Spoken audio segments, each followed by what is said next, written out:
Camion demal.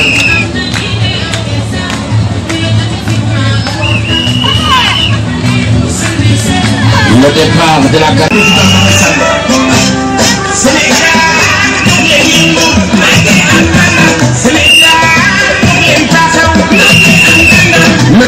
La caravane du DG de la Poste. Passe les gars.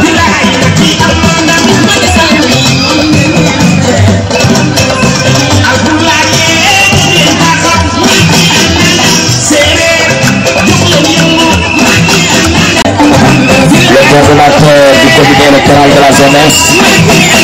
le coordonnateur communal, le leader incontesté de Thiès.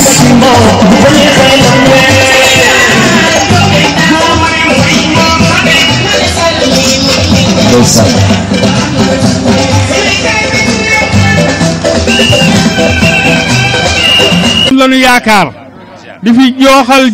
juróomi julli du saal mii nga xam ni moom lañu dëkkal mooy sunu doom di sunu rak boole na ñoom moom mu jox nu ñetti yoon chèque boo xam ni 500 000 francs la jàkka janga ne ñu peinture ko dara defu ca lu dul karole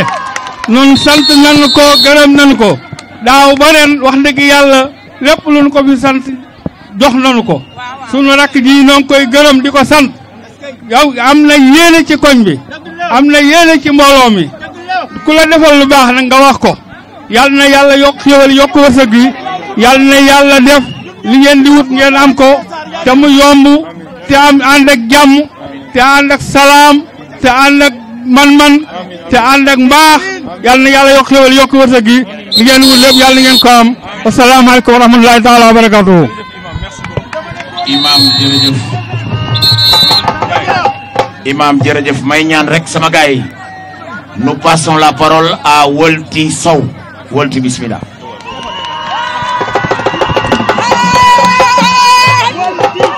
waaw asalaamaaleykum mbooloo mi.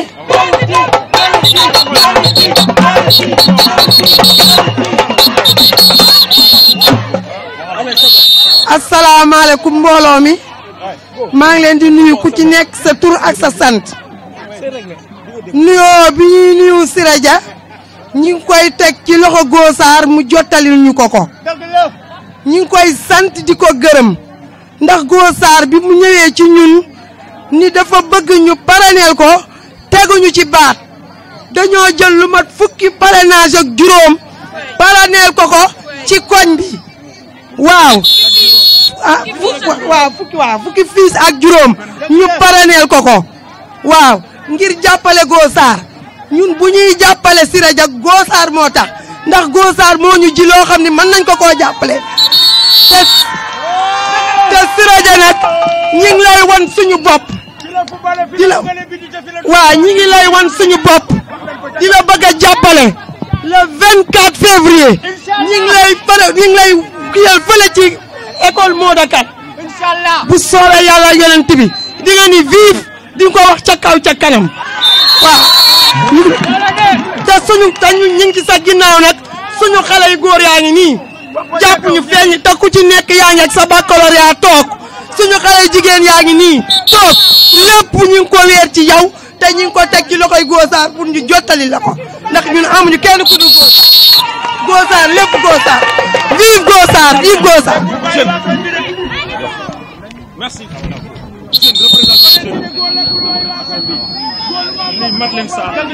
ñaar la Matar Niang moom la ñuy déglu s'il vous plaît.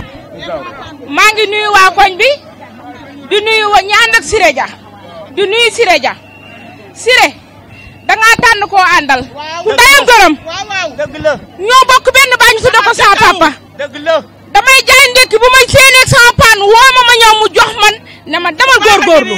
ku baax a ngi nii day jéggi da ngay jéggi rek waaye doo daanu ndayam gërëm na ko baayam gërëm ko ba xëy dee ku jara àndal a ngi nii Siré nag bu tëddee nelawal le 24 février 18h dinañ jox Macky Sall victoire bi ñun dañoo bëgg a émerger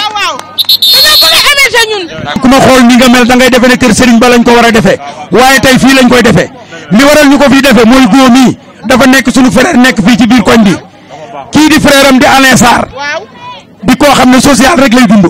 lu mu am jox na ko nit ñi góor bi mu ñëwee jàppale na waa jàkka ji jàppale waa koñ bi Siré ñu ngi lay ñaanal di xam ne kii nga ñu jox jël ko teg ko sa wet mu doomu koñ bi la lu mu am jox na ko waa koñ bi. général jël nuyoo bi jox ko Ami Collé Dia su ma ko nuyoo rek mooy nuyu naa famille bi yëpp tey du ma wax de dinaa la wax pourquoi du ma wax mais may ma rek ma remercier tuuti la famille Dia moom su ma nee ko Fadima Dia mooy caatu yaayam mook sama soxna Ami Ba ngeen baal ma terme bi nag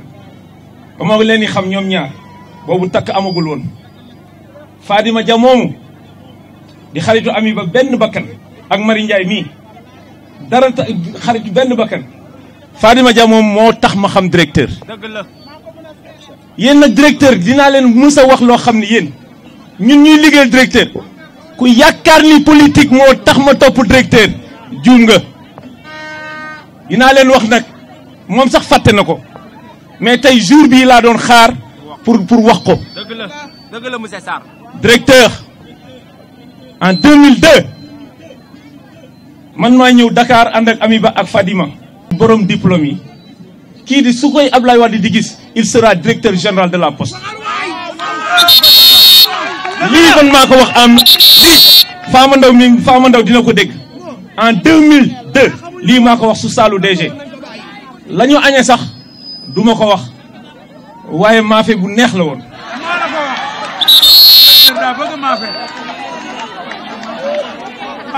bàyyi gu ma de kon kii politique boolu ma ak moom gars yi da ngeen a xamul dinaa leen leeral tey rek te tënk 2002 man sama yaay benn doom bu jigéen la am.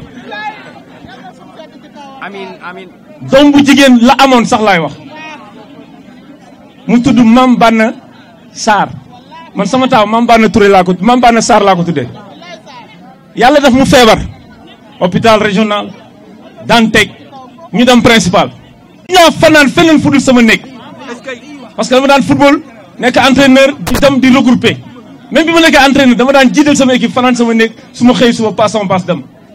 mais sa parrainage bi Paul est témoin Modou Fall est témoin j'ai passé des jours au niveau de la permanence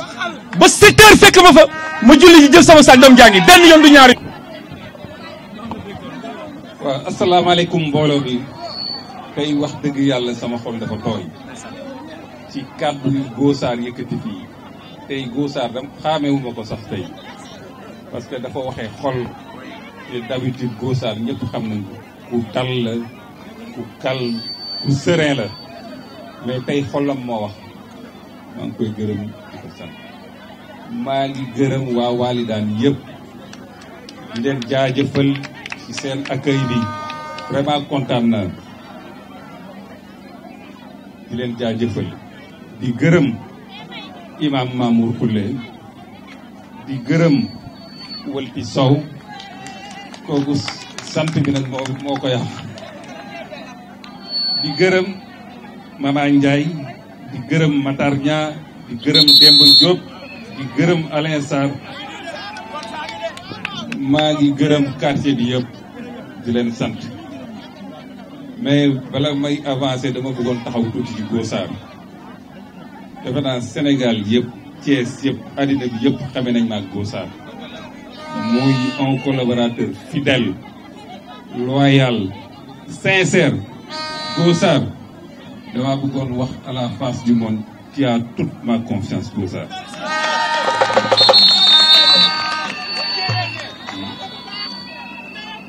ñëpp xam nañ ne ku ma jege la yu bëri li ci gën a sensible Go-Sarr laa koy confier wàllu mosquée yeeg wàllu financement wàllu lu jëm ci wàllu xaalis Go-Sarr la kooku ki nga am confiance nga koy jox te Go-Sarr moom moo yoroon loolu voilà vraiment c'est l'occasion de se remercier ci sa kanamu mbokk yëpp sa kanamu quartier jërëjëf Go-Sarr bon li ci des waral caravane bi moo waral tànk yi jëm ci élection présidentielle yu am maana yu am importance président Macky Sall moo soxla élection yi président am ci yaakaar ci man ci wàllu Thiès man it ci yéen laa am yaakaar donc ma leen di soññ di leen ñaan di leen ñaax pour que le 24 février 2019 ngeen votel massivement le président Macky Sall ñu réélire ko dès le premier tour wallaay di leen soññ defe naa ñëpp xamee nañu bulletin Macky Sall bi moo bopp fas bi ndakaalu président marron beige donc damay bëgg balay 18h ngeen votel ko massivement feesal urne bi ak bulletin bi ñu falaat ko dès le premier tour wax ji jeex voilà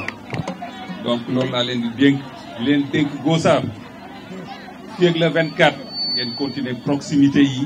porte à porte këroo kër ngeen dugg fa bu leen def benn kër wax ak nit ñi pour que le 24 février 2019 ñu votel le président Macky Sall. jërëjëf mais tey ok ba le 24 incha allah voilà li ci des xam naa Gossard mënul waxal boppam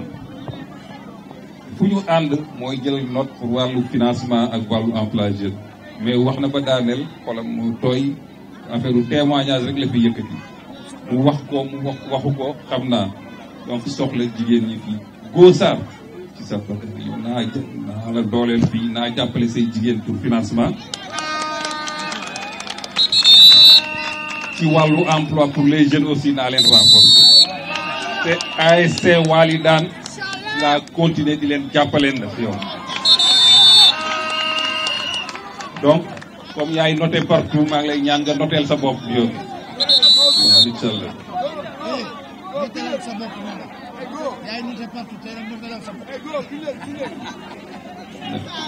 vraiment kontaan naa te sama xol dafa tooy vraiment maa ngi nuyu sa yaay di ko jox wàccuwaayam yaag sa voilà ak sa tante yëpp di nuyu mbooleem quartier bi vraiment kontaan naa ci accueil bi guddi na te xam naa ci ngoon ba léegi yéen a ngi tëdd waaw vraiment jaajëf vraiment di leen soññaat ne bu leen fàtte le 24 février 2019. merci merci. ñëw ci biir jàq fii kër bàjjanam la xam kër ni jëm jaayam mais juum dafa am loo xam ne moo fi ne monsieur le DG foog ma xamal loxo ñëpp dañ fiy ñëw di laaj seen voix parce que xam nañ ne ay nit ñu déggu lañ mais Siré Dia yow waa juum da nga leen a defal te laajuñu la loolu bi nga ko defee ba léegi diñ la topp sa ginnaaw te Siré Dia am na ñu fi nekk aussi foog ma wax ko mooy que ni Siré Dia nekk nañ université ñun politique yomb na trop mais jëf dafa jafe Siré Dia day jëf nekk nañ université mu mettre ñu à notre disposition plus de 300 lits pour ñu koy jox étudiants yi juunga ngi nii ñëpp mën nañ ma seede étudiant si boppam ñëwul Dakar di manqué logement parce que man maa ngi fa ku ñëw ma loger la ndax Siré Dia mii taxaw wàllum financement yi nag wax naa ko léegi dafa joxe te kenn laaju ko kon Siré ñu ngi lay jaajëfal waa jun yëpp ngi lay jaajëfal. xamuñu porte aller sans retour ñun xamuñu loolu ñun ay séeréer lañu pire nag waaw waa di la wax nag ne juunga ngi ñun juum rek lañu am ku ñu jàppale nga juum ku jàppale juum jàppale nga doomu juum te yow jàppale woo doomu Thiès de dangaa jàppale doomu Sénégal ma tegal la ci ne la man Pape Cissé moo ma indi ci yow alu mii sama rakku papa la waaye xàccandoo dóorandoo yëkkatindoo tegandoo ñun loolu lañu xam moo tax nag sama femme catholique yaa ngi dee ci ginnaaw sama jeune catholique yi nag dañ maa yóbbante ci yow parce que nee nañ ma Popenguine dañuy def marche plus de 2000 jeunes ñu jóge fii ci paroisse Saint-Jean-Baptiste dañoo bëgg nag nga dooleel ñu jàppale ñu ci financement DG yow nee naa la tu es l'homme de la situation de Thiès DG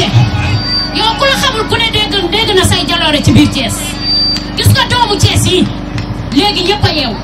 fii kenn la watu wax bu àgg nag dama ne séeréer yi dafa ko moom te fii ay dof nekk fi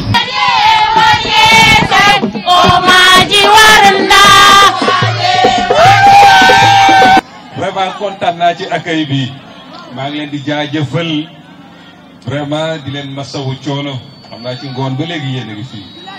vraiment dama kontaan di jaajëfal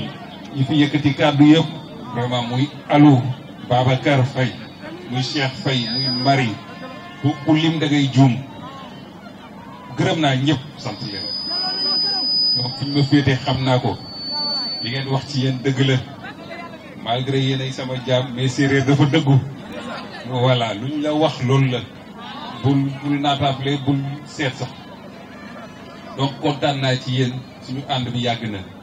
waaw vraiment et à chaque fois da ngeen di prouver seen fidélité bu ñu dégloo résultat jum immédiatement dañuy xam ne on a gagné te cette fois-ci encore une fois bëgg naa ñu gagné mu gën a yokk incha allah comme ça ñu falaat le président Macky Sall dès le premier tour et li ma gis fii dal na sama xel waaw vraiment non bulletin bi ñoom ñëpp xamee nañ ko mooy bu baax bi mooy am bopp fas bi ak nataalu président Macky Sall marron beige bu ngeen duggee ci bureau de vote bi bu baax bi ngeen di tànn daal di dugal ci urne bi donc maa ngi leen di gërëm di leen sant di leen soññaat encore une fois xam naa fii mokk na mais da ngeen koy entretenir ba le 24 rek chaque jour ngeen continuer voilà porte à porte proximité ba le jour du 24 ñu voter massivement balay 18h ñu falaat le président Macky Sall dès le premier tour. Vraiment kontaan na rawatina Alou ñoom Cheikh Faye ils sont très fidèles et engagés vraiment gërëm naa leen gërëm lu amul ab xam na dañu engagé sincère waaw kooku il faut ma wax ko seen i kanam yi mbokk vraiment kontaan na li ci des kàddu yéen fi yëkkati Marie à l'endroit de la jeunesse chrétienne dégg naa ko j'ai pris bonne note go bindal Alou yëkkati na fi ay kàddu jeunes yi ngeen financement yi pour ak jeunes yi voilà ak ASC bi duma ci jóg incha allah rabbi donc financement yi go l'hôtel pour les femmes emploi jeune bi daa renforcer waaw Alou wax na ma aussi affaire lumière bon bu ngeen defee devis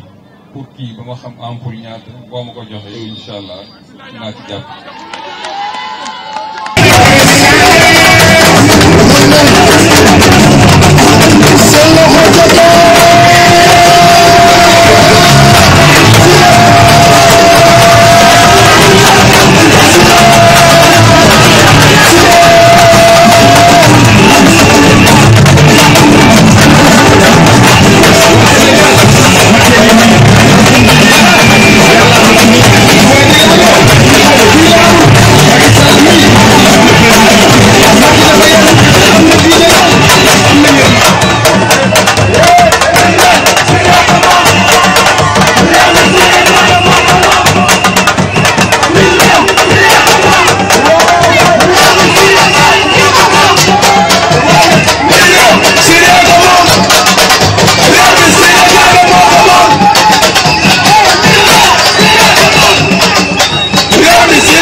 Just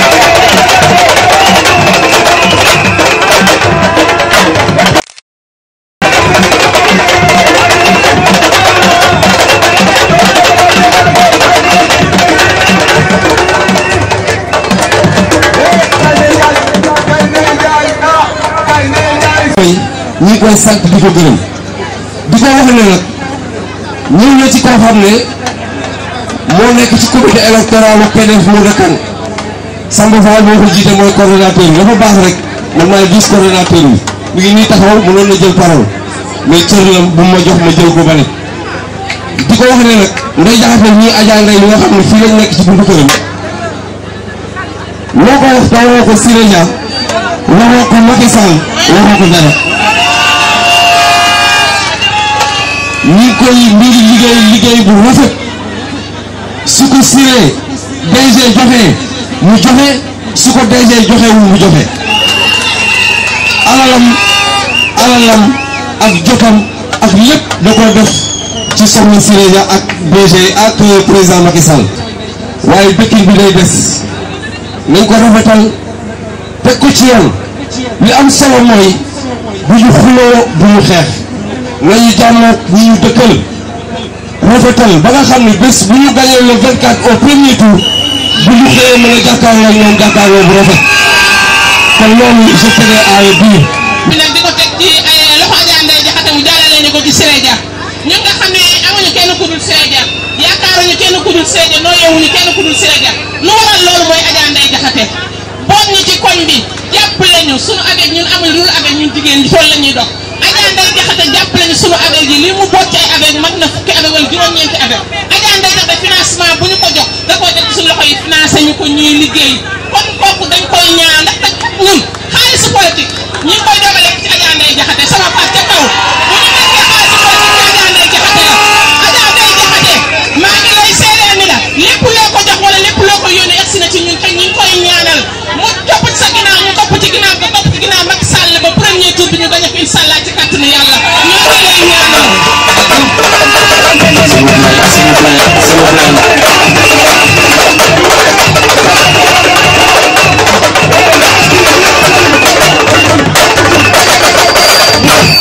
loolu soo baaxul vraiment du ma nekk à l'aise ñëpp fi la nekk di teg ko fa ba ñi nga xam ne école bi koo leen mën koo xool wala aussi fàttal war a daa ko wax. loolu moom kenn waru koo fàtte léegi nag le président de la commission jeune Amadou Gaye moom la ñuy jox kàddu gi. bi na ko présidente kon xaalis dara rafetaayam ak baaxam ak tolluwaayam moo tax mu koy def kon Siré yow la ñu am je vais parler nag au nom de tous les jeunes du comité PDS moo nekkoon daara gi à l'occurrence des jeunes de Malick Mbaye qui ont de faire un travail civil en l'occurrence des jeunes des catholiques de Thioum on est tous derrière vous ñoo ngi teg ginnaaw on est tous derrière Adja Ndeye Diakhaté parce que tey bu ñu amee fit ànd ak yow Adja Ndeye Diakhaté moo tax lépp li ñu koy jox ñu koy dugal jël jigéen ñi teel leen jël xale yi ragonti leen ànd ak ñoom di liggéey li leen ñëw si la mooy nakaar yi incha allah au soir du 24 février on va gagner vivement avec Benno Bokk Yaakaar on va gagner vivement avec Benno Bokk Yaakaar on est sur le terrain en train de travailler sur les porte à porte fu ñu dugg ñu ne fi baax na allez fu ñu jaar ñu fi baax na gërëm bu tëddee nelawal gërëm ñoo la fi nekkal y a un jeune brave qui est derrière vous on est derrière vous ñëpp ñoo si gën a Adja Ndeye Diakhaté au soir du 24 février inchallah on le voit vivement Siré vivement Siré vivement Siré vivement Siré vivement Siré merci beaucoup Siré. yàlla na ko fi yàlla bàyyi fi waajuram bu baax bàyyi fi sërëm yi tubaar fakal ak Serif Dia loo man ñooma ndax fi ñuy dugg ba nga di fa teg sa tànk sa rakk jàqalu la sa mag yàqalu la maa ngi lay ñaanal lii yal na ci yàlla def jàmm te jàmm sax a ci am di nuyu sama waa koñ bi ndax su ma leen woowoon ngeen toog di ma xool kenn du fi ñëw kon duma am lii maa ngi leen di gërëm di leen sant ni ngeen ma jàppalee teerlu ma sama waa ji nga xam ne saa yu ma ko gisee jooy tey dama ne du ma jooy loo tax may jooy dama kontaan comme dama kontaan du ma jooy tey damay am fit Siré Dia yal na la yàlla defal jàmm Siré Dia yal na la yàlla may ndam ci lii ngay wut Siré Dia foo bëgg a egg yal na fa egg ñaanal loo bëgg yal na la ko yàlla defal sama wax nag dama koy gàttal di nuyu ami collègue Serif Dia liggéey bii ngay liggéey yal na ko yàlla yeggal sama avec yi ma am di 9 avec waa jee nga joxoon xaalis ba mu indil ma ko ma toog fii ci sama diggu at bi woo juróom-ñeenti avec yëpp ku ne jox ma sa tur ku ne ma bind sa tur sa numéro téléphone def sama numéro téléphone nga signé ma jox la ma jël kayit ga ne ma ca Serif ja woon ko ni ko luñ ma jox dama koy wane waaye luñ ma may ma jël waaye lii dañ ma koo jox dama koy joxe ja yaa baax di gërëm Ndeye Daba Mbuub di gërëm Modou Fall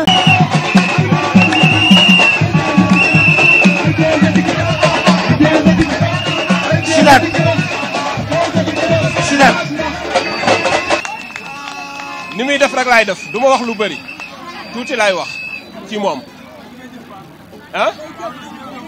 non ci moom laay wax parce que ñun li tax ñuy xeex pour muy nekk coordonnateur fii ñun xam nañ ko dañuy xeex pour mu nekk coordonnateur comité bi parce que ci moom la Siré dañu kontaan ci yow depuis bi nga duggee ci élection yi ba léegi élection yi day jaar yoon victoire yi di yokk ñuy gagner du terrain loolu sa liggéey la sa ndam la. maa ngi leen di nuyu bu gën a sell di kontaan ci accueil bi dem naa fu nekk mais accueil bi maa ngi koy soog a am.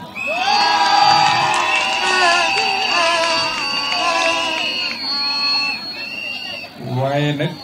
jaaxaluma comme Adja Ndeye Diakhaté moo xewle nii la mën a def wax dëgg yàlla sama xol tooy na kontaan naa vraiment accueillir nga c'est très animé haut en couleur vraiment way ngeen ku leen déglu gis seen engagement li jóge ci xol la jëm maa ngi leen ci gërëm di leen sant di gërëm Adja Ndeye Diakhaté di gërëm jëkkëram borom këram Fallou yàgg nañu maa ngi lay ñaan nga jottali ko sama nuyoo di nuyu Samba Fall di nuyu Tidiane Ba di nuyu mboolem rek di nuyu Mamadou Diène bon voilà di saluer seen travail bi ñuy def au sein du comité et depuis toujours vraiment travail méthodique propre qui produit des résultats donc maa ngi leen di féliciter bëgg naa ko def publiquement j'aurai d'autres occasions pour wax ko fa mais en attendant vraiment maa ngi leen di féliciter jaajëf ci rafetlu seen liggéey léegi caravane bi bu ngeen ko gisee am lu ko waral ñu ngi jëm di dëgmal ay élection présidentielle yu am importance ndax bi yoon réew mi avenir am ci la aju président Macky Sall soxla te am yaakaar ci man fii ci Thiès waaw moo tax mu jël samay oto sama tànk def caravane di dem ci nit ñi di leen sensibiliser di yaakaar ci samay responsable yu mel ni Adja Ndeye Diakhaté ak ñi mu àndal yëpp di liggéey pour que le 24 février 2019 ngeen voteel massivement le président Macky Sall ñu réélire ko dès le premier tour yàgg ngeen a gagné mais bii dem leen di ñaan ngeen gagné yokk li ngeen doon gagné score bi ngeen doon am donc voilà ngeen xaamee bulletin président Macky Sall moo am bopp fas bi am photo président Macky Sall marron beige bu ngeen duggee ci urne bi ngeen tànn bii mooy bu baax bi dugal ko ci urne bi balay 18 heures ñu xalaat ko donc ma leen di soññ aussi Adja Ndeye maa ngi leen di soññ yàgg yi nga àndal yëpp fii ak le 24 bu leen taay continuer leen porte à porte yi proximité wax ak nit ñi pour le 24 ñu fal le président Macky Sall te li ma gis fii sama xel dal la waaw te xam engagement Adja Ndeye Diakhaté doon am naa table donc maa ngi leen di jaajëfal ci loolu di am espoir ak yaakaar ci yéen sama xel dal na bu ma gisee mobilisation bi donc il reste rek attendre la date du 24 pour concrétiser lii dem li ci des nag Adja yëkkati na fi ay kàddu wax pour ma jàppaleel ko ci jigéen ñi jàppaleel ko ci jeunes yi emploi muy góor ñi ak jigéen ñi donc man maa ngi wax Gossard defoon naa fi gaa mais comme demandé na ma dolli dinaa dolli incha allah muy wàllu financement ak wàllu emploi mais maa ngi leen di bàyyiloo xel aussi yéen it bésu le 24 février 2019 fexe leen balay 18h ñu falaat président Macky Sall. kontaan na trop di kontaan nag ci Sidaat animation bi jar il a beaucoup de talent waaw kontaan naa yoo xam na sa numéro bi non sa numéro dama koy jox soxna si yii rek léegi pour la bëgg ci Fallou vraiment jërëjëf merci. guddi ci say wax lay wax joxuñu dara mais wax ju neex sarax la wax jooju mu ñu wax tey moo tax koñ bi ñëpp génn mu mobiliser wu ñëw taxaw di la jàppale te xaddiwuñu nag de après élection la 25 am na te sa kër lañ koy feetee ci kàttanu yàlla baaxu Seydina Mohamed jërëjëf bëgg naa nag gisante ak yow. ba ma ko waxee ba tey awma demi mesure ndax moom bu ñu santee ca lam ñu sant dañuy jug nekk ci loolu te loolu mu ñu def loo loolooy sunu warugat ñun nag ñu ngi leen di sant yéen ñëpp ndax ni ngeen àndeek man àndu ngor ngeen àndeek man ndax Siré Dia ndax da ngeen a dégg ay action yi nga xam ni def na ko ci Thiès def ko ci Sénégal mu nekk nit koo xam ni nit ku baax la loolu moo waral tey ngeen am ci man confiance mu dëggal nag li nga xam ni ñëw naa ko ci biir Cité Lamy wax ko fi élection jot mu ñëw def action réelle. Gossard, félicitations. Tu as eu la confiance renouvelée du DG de la école moo de Cité dama ne la am leen waaye man dinaa fa nekk.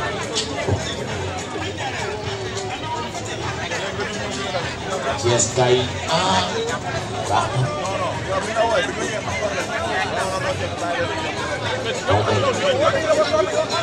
waa jaay ñu ngi xoolal lii fii dañu xaar ba campagne jot ma ñëw dugg ci kër yoo leen naan leen alawaan xoolal rek gaare oto ci ruq yeeg ci si gis ngeen ñu toppee Siré booy yeewu yi ñu toppee Siré booy yu nës yi booy yeewu yi dëkk Thiès day yeewu.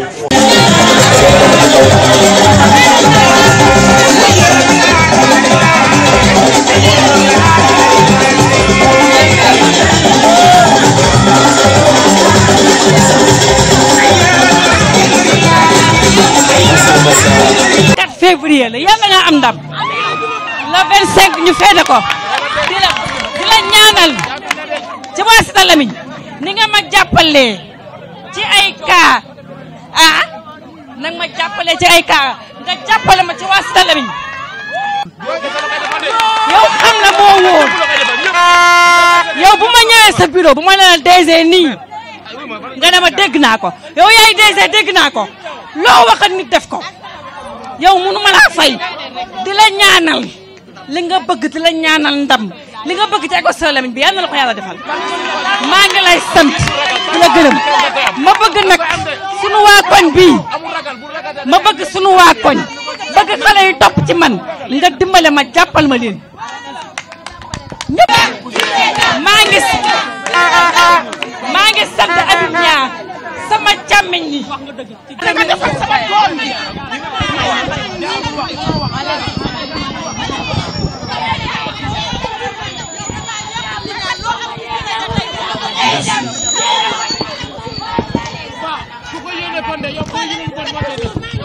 tour ñoo ko res premier tour merci DG billahi wallahi taalahi kenn du mam biram kan fi yow kii jigéen ju mot góor la DG bu doon kii rek bu doon dëgg nelaw jëlee nañu premier tour bu yàgg DG li nga bëgg yaa xam yàlla na ko yàlla defal DG Cité Lamy dafa am enjeu dafa bëri nit ñoo xamante ne dañ laa bëgg te gisuñu la am ay jeunes yoo xamante ne dañuy xool à travers yow DG dimbali ñu ngir yàlla Cité Lamy dañu sa lépp liggéey DG li nga bëgg yaa xam yàlla na ko yàlla defal bëgguma monopoliser parole bi jërëjëf. amiin li nga bëgg da nga ko am ndax da ngaa dimbali ñëpp. amiin yaa rabbi dimbali nga ñëpp. loolu de am na néew di doole yi. loolu de am na ñëpp dimbali nga leen. loolu de am na Pape Sega. waaw. waa Cité Lamy fii li nga leen defal. ndeysaan le 24 la ñuy xaar pour fay la ko. yéen taw na. Pape Sega. damaa bëgg nga déglu bu baax. barke Mouhamed Rasoulaye. damaa bëgg. te yooyu yëpp day ànd ak assainissement te loolu yëpp musul am Cité Lamine dama ni waa Cité Lamine fippu leen yéen a moom seen bopp yéen a moom seen carte dugg leen ci urne ñu ote boo xam ne day defar seen gox ngeen bokk ko bàyyil ko fi seen njaboot ëllëg ñu mën ko cëriñoo nañu am fulla nañu am fayda loolu taxul nga bañ nit ki non bëgg sa bopp taxul nga bañ nit ki tonton Siré Dia dégg naa la yàgg naa la dégg bëri na ñu may wax naa ñëw ci yow waaye góor dafa am lu mu mënul ñun dañu ñëw def sunu mouvement taxaw jëf ak Macky Sall ñu wëlbatiku bokk ci coalition Talla Sylla fal askan wi wante maa ngi lay tàllal loxo pour waa Cité Lamine li fi wax yëpp li ñu la wax rek am na lu des kër goo ci dugg fukki xale yu góor fukki xale yu jigéen kenn liggéeyul wala kenn nay liggéey ñun jigéen ñi nga xam ne retraité nañu ba tey ñoo yore kër yi financement waa groupe nopp sa jëkkër ñoo ngi nii toog fii waa groupe noppal sa jëkkër ñoo ngi nii toog fii kenn ci ñoom amul financement DER bi jotaguñ ci dara li nga xamante nag mi ngi dox dinañ def nag suñu kemtalaay kàttan ci centre bi yàlla nañ ko yàlla may ci darajay Nabil Moustapha moom moo dimbali le président Macky Sall si bépp côté bu ne yow DG bu ñu la amul woon Thiès kon du baax may wax ni ñi nga xamante ni ñoom laa dëkkal fii maag yéen ñoo bokk liggéey bi suñu bëgg-bëgg mooy falaat président Macky Sall deuxième mandat sama yaay Maguette Thioune le frère Ndioba Sow Massamba Sey ñoo bokk liggéey bi suñu objectif mooy fal président Macky Sall deuxième mandat te nag am na loo xamante ni yàlla def na ko ba noppi kenn mënu si dara man 2012 maa fi njëkk a dugal président Macky Sall fii loolu ñëpp xam nañu ko Macky Sall bu fekkee tey nekk na président de la république yàlla ak sama jëm ji si la bokk kon loolu kenn mënut a fànk loolu day am bay laa yombi diin ndax yàlla def nañ ko ma lay wax monsieur le DG Pape Siré Dia Cité Lamine gox la boo xamante ni soxla na ndimbal de bu baax a baax ni ko sama yaay Maguette Thioune waxee ak sama frère yi niñ ko waxee jeunes yaa ngi fii amuñu liggéey suñu yaay yaa ngi fii sonn nañu suñu jigéen yaa ngi fii sonn nañu président Macky Sall keroog bi mu nekkee fii ma indi ko fi 2012 bi ma jëlee parole li ma njëkk a cité mooy école Cité Lamine bii nga xamante ni dafa màggetoon mairie du toj fu ne amatul ay fenêtre le président Macky Sall ba mu jëlee parole dañu ma yow Ndonga Tabane bis bu ma jëlee réew mi sa loxo lay teg liggéey boobu waaye nag dafa mel ni teg na ko sama loxo ndax yow la DG Pape Siré Dia yaa ko liggéey ba ma ko déggee dama see bég dama see kontaan ma ni Macky la ma waxoon dafa mel ni def na ko ndax DG Pape Siré Dia jox na leen 9 millions ñu defal école bi kon dafa mel ni man la ko defal kon yow la DG mënuñoo am ku mel ni yow fii tey man yàlla def na ñu njëkk a indi Macky Sall si la bokk si premier responsable yi waaye yow suñu papa nga suñu lépp nga yaay famp rangooñu waa APR kenn mënu si dara yàlla def na ko kon ñu ngi ànd ak yow incha allahu rabbi man ak sama frère yi nga xam ne ñoo fi indi woon président Macky Sall muy sama xarit Ibrahima Babou sama xarit Vieux Dia Aliou Dia ñoo fi indi woon le président Macky Sall tey la ñu gën a tax ngir président am deuxième mandat kon ñu ngi lay tatagal ñu ngi lay wax ne fii ñëw nga sa kër. voilà wasalaamaaleykum waa Cité Lamine maa ngi leen di nuyu bu gën a sell di leen jaajëfal di leen masawu coono ku nekk xam ne guddi na mais yéen a ngi taxaw di ma xaar vraiment maa ngi leen di gërëm di leen sant di gërëm Ndioba Sow di gërëm Maguette Thioune di gërëm Massamba Sey di gërëm Tabane di gërëm mboolem ñi fi yëkkati kàddu kontaan naa trop ñoom sax li taxoon ma jóg waxal nañ ma ko dara yëkkatiwuma lu la ñu jëm ci ay élection yu am importance muy élection présidentielle Macky Sall moo soxlawaat réew mi voilà moo tax ma jóg di def caravane di dugg fu nekk di wax ak population yi voilà pour ñu voteel le président Macky Sall le 24 février 2019 ñu réélire ko dès le premier tour te ku dégg ni ngeen waxee ak ku gis seen mobilisation xelam dina dal te cette fois-ci et de manière définitive defe naa di ngeen gagné école Modou Kane waaw jot na pour ngeen gagné école Modou Kane voilà incha allahu rabbi donc maa ngi leen di ñaax Jooba Sow Massamba Sey Maguette Thioune Taabaan yéen ñëpp ak mboolem ñi ngeen di ànd liggéeyal ngeen continuer porte à porte yi proximité bi ba le jour du 24 février 2019 continuer leen sensibiliser leen nit ñi ñu dem voté ji balay 18 heures ñu réélire le président Macky Sall dès le premier inchallah. Voilà looloo doon tànk yi li ci des yëkkati ngeen seen i kàddu yu wax ay doléance waaw ci wàllu financement jigéen ñi ci wàllu emploi pour xale yi j'ai bien noté ko Sarr mu ngi bind mu ngi noté pour citer Lamine voilà donc man it sama doléance mooy ngeen gagné Modou Kane bi dañ koy gagné voilà dañ koy gagné bu soobee yàlla insha Allah rabbi dañ koy gagné waaw gagné leen ko li ci kanam dañ koy gagné li ci kanam mooy gën a neex insha Allah rabbi gagné leen Modou Kane rek deen gis insha Allah vraiment gërëm naa leen sant leen guddi na vraiment booba léegi yéen ngi xaar te ñu nit am na ay étapes yu ñuy war a defar vraiment maa ngi leen jaajëfal di leen gërëm lu amul at jërëjëf merci.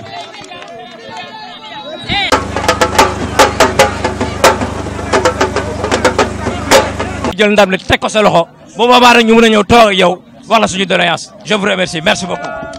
merci le jeune.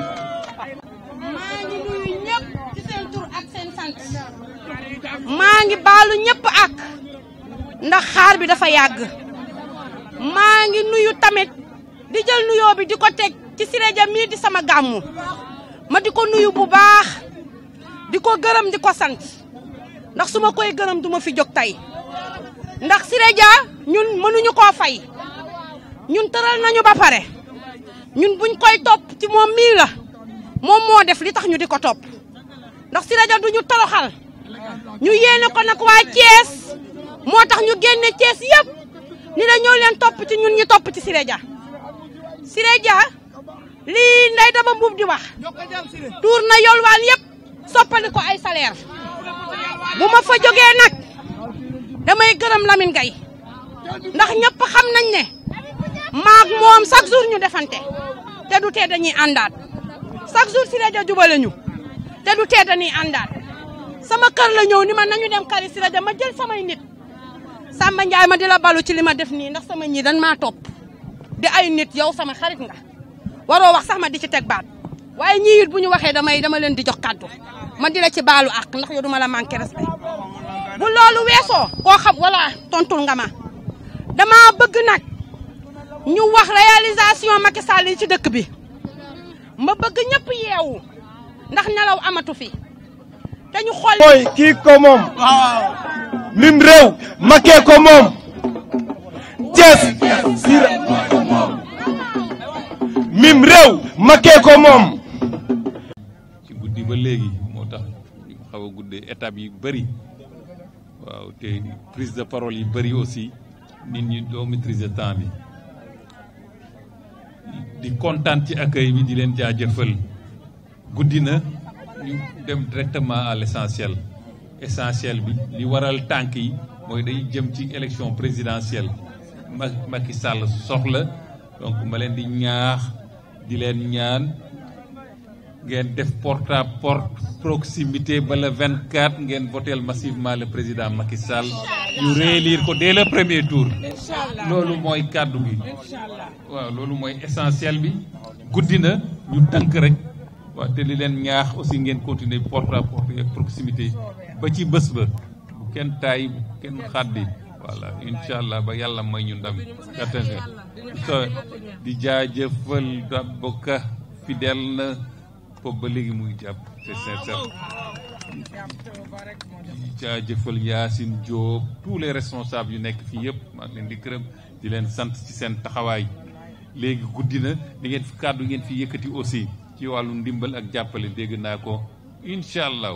nañu fexe leen ñu gagné le 24 février 2019 maa leen wax li ci kanam mooy dàq incha allah naa ci jàpp bu baax a baax a baax. l'entretien moo di xottu xam ne moom la ñu jóg bu ko wut sa xarit ko mën taxal nit tey dafay wax man téléphone sax mu xaw a Moussa nii ma toog une minute rek mu woo ma ba Moussa mbaa meloon mu may lijjanti xoolal boo jël si moom xam nga kilifa la mais cër bu lay jox amul kenn koo xam ni moom jox na la ko moo tax damay ñaan damay ñaan ci kii gi damay ñaan dimbali ñu kii laay wala sër dimbali ñu di woote ñu mooy affaire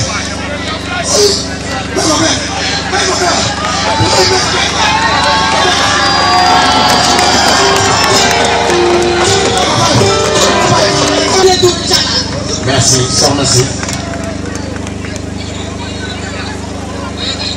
Babou sànq dafa koy gërëm sànq bi ñuy def organisation bi tracé itinéraire bi dafa bëggoon mu fekk si ko mais bu ñu ko woowee affaire yi gën a dox très engagé kay la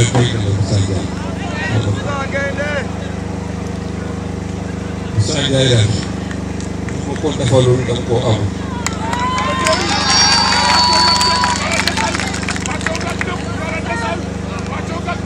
di gërëm responsable yi ci jël kàddu yëpp di gërëm digress yi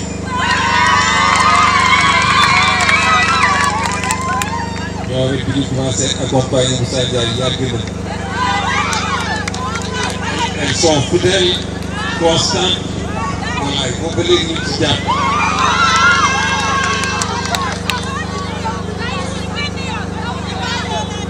di gërëm Baye Fallou Séré Ndiaye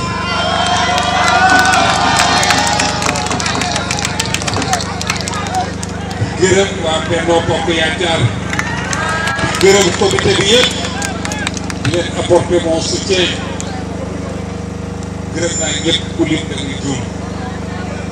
di guddi na waaw vraiment guddi na ñëpp sonn ngeen vraiment ngeen sonn di leen wax ñu aller directement à l'essentiel bi ñu jiitu ci kàddu bi yëpp wax na ko mooy ni ñuy fexe